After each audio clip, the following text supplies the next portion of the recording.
Welcome to Center State CEO's semi-monthly podcast, Talk CNY, presented by NBT Bank. Center State CEO is Central New York's leading business, leadership, and economic development organization, committed to creating a region where businesses thrive and all people prosper. On Talk CNY, we share the latest news and information from Center State CEO on topics ranging from community and workforce development, policy, and innovation. You'll get an inside look at the people, projects, and planning moving Central New York forward. Take a moment right now to subscribe in your listening app for new episode reminders every other Wednesday. For us to be successful as a city and as a region moving forward, we need to make sure that our future housing stock is mixed with affordable, with residential, with condos, a whole variety of different types of housing. Growth across our community is driving up demand for housing. As we look out over the next 2 decades, the issue will reach a crisis point if the entire community doesn't begin to advance solutions.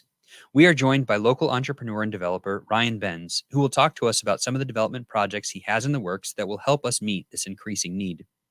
I'm Andrew Fish, Senior Vice President of Member and Business Experience at Center State CEO. I'm Kate Hammer, Business Coach and Member at Center State CEO. We are your hosts for Talk CNY. Ryan, thank you so much for joining us today. It's such an honor to be here. Appreciate you guys thinking of me. Yeah. It's exciting stuff. Ryan, before we dive into the conversation, we want to give our listeners a chance to get to know you a little better, right? So, local kid from Liverpool, New York, owner of Oh My Darling restaurant. I have spent a lot of money there myself. And Yeah, me too, also me too. Redev CNY development company. What else should people know about you? Oh my gosh. From Liverpool, one of 6 kids, was born in this town in the early 80s. Always loved it. Always felt like we never got the credit that I thought we deserved even then. And, my wife and I moved down to New York City for a long time. And we decided to come back because there was such a palpable energy, to this town. I'm going back, the energy's been here for the last 10 or 15 years. But when we decided to come back, we said, we want to be part of that. We came back, we opened Oh My Darling. We started Redev CNY, our development company. We've done a couple of wonderful projects and more in the pipeline there. We opened up Parthenon Bookstore. Yeah. We've got some other projects in the pipeline that we may or may not give hints to today. All right. But yeah, we love this community. We think that the brightest days are ahead. We want to be an active participant to making sure that the future of Syracuse is just and equitable and affordable. Yeah. And we have some ideas on how we can do that. And that's it. I also, I'll finish to say that I am on a bunch of not-for-profits, and I just got to give shout outs to the United Way of Central New York. Absolutely. I got my new hat today. And along with Salvation Army and Red House and Center for Community Alternatives and some other stuff too. Very active participant in our community. We appreciate it. Yeah. Now, it seems like you have had a number of super successful projects that have helped to create a stronger Central New York community. And as we think about the future of this community, we want to know how we have to address some challenges or some specific things we're looking at. Yeah, absolutely. Housing challenges are a big part of that. And, as Center State CEO, we're really leaning into this issue. On our next episode, actually, we're going to have David Mankiewicz from our team who's going to talk about how we're rallying the business community around the housing challenges. But, just to put a finer point on it, what we know just with the growth that we're going to be experiencing around the Micron project, that as a community, we have to build 2,500 units of housing annually to meet this need. Now, that doesn't sound like a tremendous amount, but when you look at the historical context, last year and the year before, when we had we've had some pretty good expansion in our housing market recently. That number was only around 800 or so units that we permitted and we were building. So we got to triple that number moving forward. So we know that that's a big lift, and we're excited to start working on that. Well, there's so many thoughts there. First, of the 2,500, we need to make sure that we have 2,500 affordable single family or condo, or in some semblance of the word affordable, meaning that you can't build $450,000 houses and expect our market to be successll. I'll also argue that I'm a huge proponent of home ownership, which, as somebody that owns rental properties, maybe it's contradictory, but I'll add though that I really care about of the apartment complexes we own. They have an affordable component, and there is an important component of that. Yeah. But what we also need to do is build affordable houses, and maybe they're smaller houses. A model that we're looking at very closely now. I'm going to compare it to GI soldiers coming back post World War II, and you had 800 square foot starter homes. And they were like $25,000 in 1950 money. But why can't we build an 800 to 1,000 square foot 2-bedroom or 3-bedroom home for $125,000 today? Yeah. And I think that there's a huge opportunity to look at either stick build on a foundation with maybe no basement, but maybe what does the type of housing stock look like to make sure that it can be affordable. Sure. The benefits of home ownership cannot be understated. And you talk to higher qualities of education for the children, housing stability. What does that do for the family, for the long-term success of the family members there? So it's critical that as we're thinking about 2,500 opportunities on an annual basis, it needs to be contemplating, yes, the engineers that are moving here, but there's also currently 6,000 families that take advantage of Section 8 housing vouchers, in this market, right? So how do we get them to grow into that starter family home, and how do we make sure that there's a type of housing for everybody? I'll quickly add that there's a new program that we're really interested in right now. There's two programs that I'm going to mention. Both have an affordable component, but one in particular, in my bow and arrow set, I look at this as like the Goldilocks program, and it's administered through Homes and Community Renewal. It's called the Affordable Housing Opportunity Program. It's a brand new program, and this is for affordable single family owner occupied houses. And then what helps is that the grants that are administered through New York subsidize the construction costs, so I can afford to build a quality house, but then sell it at a price that somebody that is of affordable income can afford to pay. Yeah. And I think that's just a home run concept. I'm so happy that the governor signed that in, and HCR is administering that program now. Absolutely. Yeah, it is a remarkable challenge, but we do need to be thinking about, what has happened in communities in the past where housing demand drove the market above what the average person could afford. And so what you're talking about addresses that directly. Yeah, Absolutely. the other program I think that is another home run on the rental side. It's a program called the Participation Loan Program. It's a subsidy administered by HCR again to developers, which I mentioned because with the cost of construction, the cost of labor, you cannot afford to develop without some subsidy unless you're going to build a $450,000 single family house. The math does not work. Yeah. So what I love about that other program is that, again, it helps those that maybe they're not ready to buy, but it's a rental property. But again, it subsidizes the construction costs because we need the housing. We need affordable, quality housing that's safe, that's lead free. That I think, again, it's just another great tool as we're trying to get to those kind of numbers we're chatting about. It's amazing to me because we really do need, you're speaking our language, first of all, right? We need every different type of unit imaginable because it's a continuum for people, right?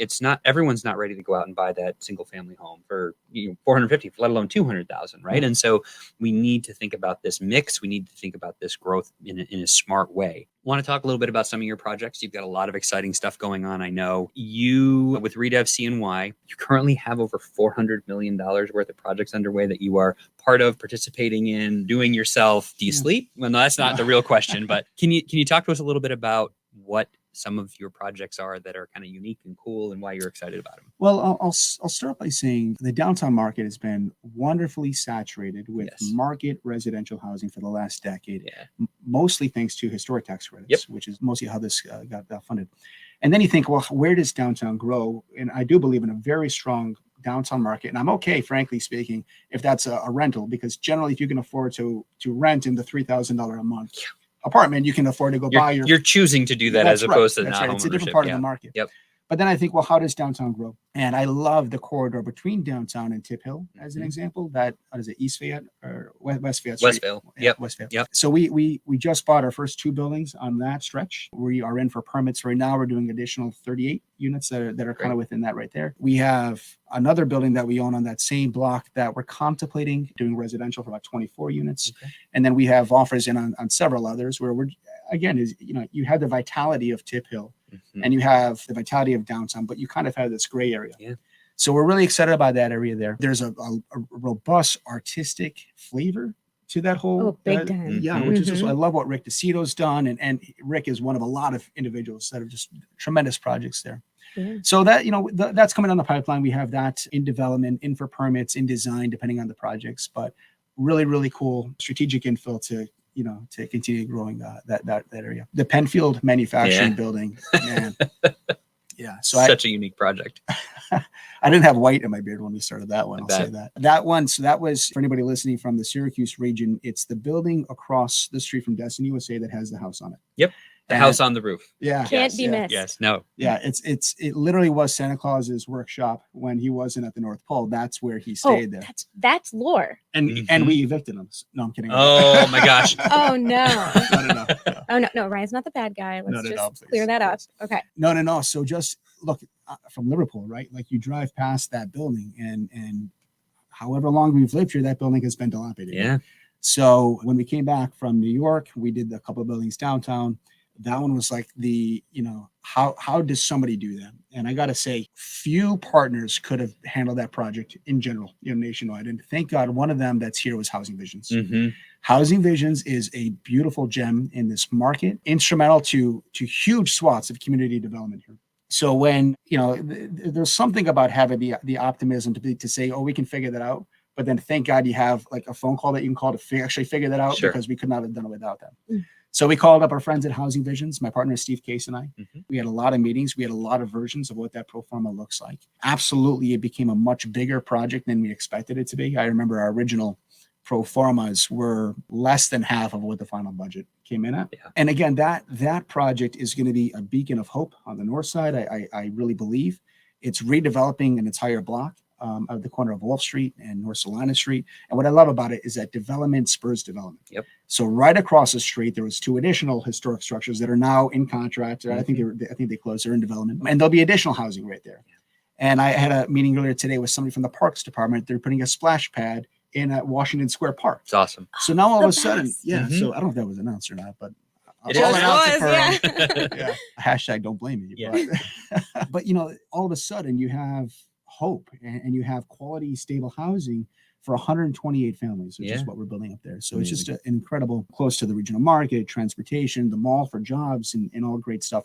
And then I look at North Salina Street as another one of those corridors. How do you infill from downtown to how does downtown grow? Yeah, I think North Salina Street's a great artery. Other projects we're doing, Shoppingtown Mall. Small one there. Yeah. So one of our side jobs is that redevelopment. We're 2 years in. That is such a beast. Yeah. Because we're still going through the entitlement process. We're close to seeing. We see the light. We just have to drive the train through this elongated tunnel. But we have a fantastic set of partners and vision. And our friends at Hubert Brewer, our friends at Housing Visions, our friends at Delpas Architects. That's a truly collaborative, and our friends at the county, who, God bless them, and they've been very supportive and patient. There is no project without the county doing what they've done to get it there. 100%.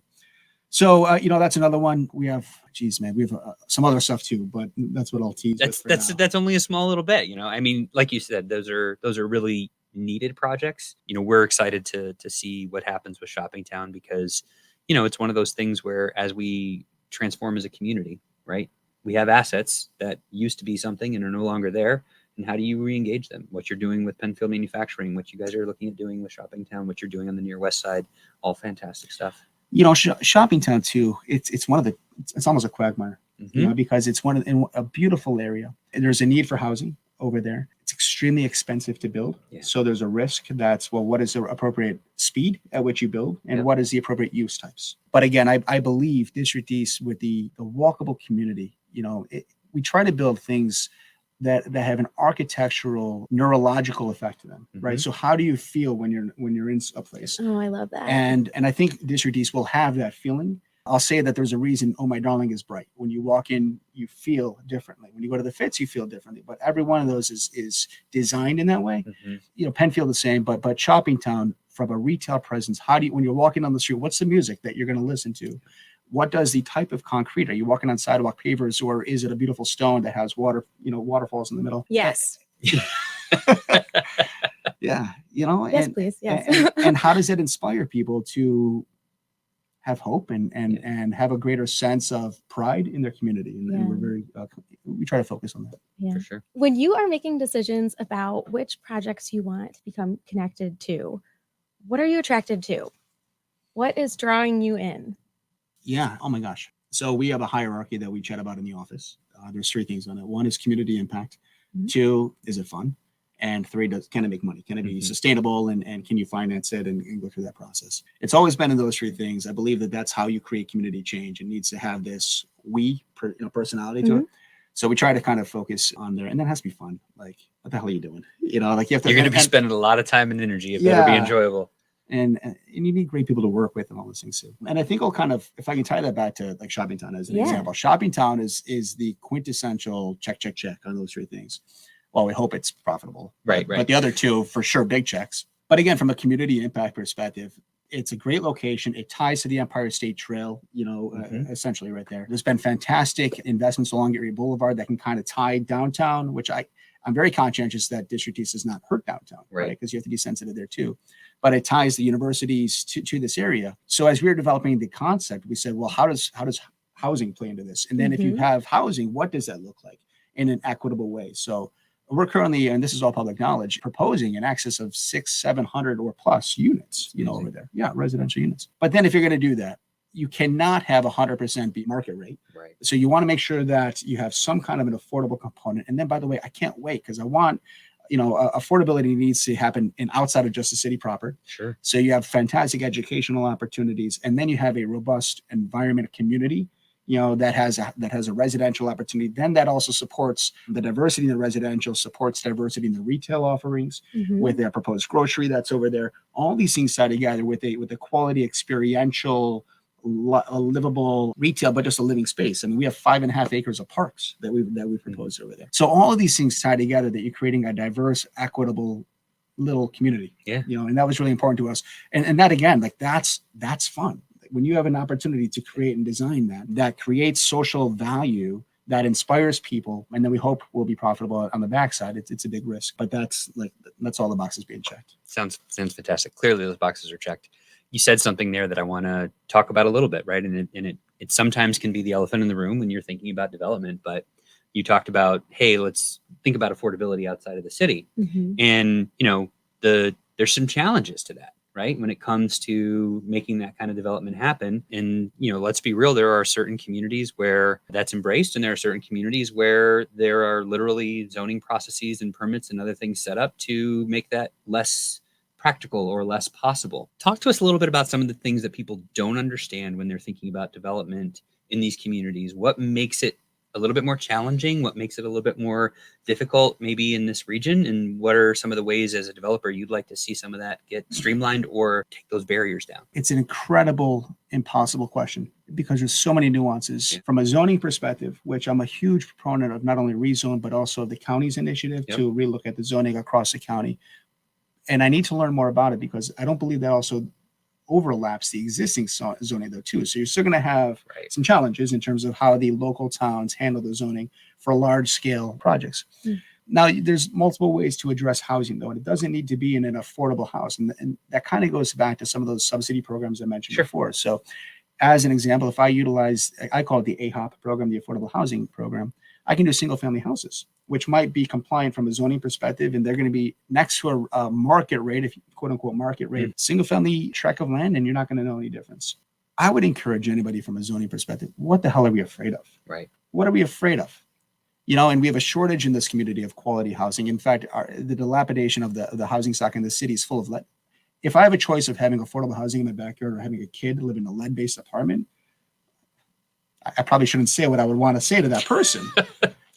So I think that we need to have a revised sense of responsibility across this region to realize these are people that are trying to get by.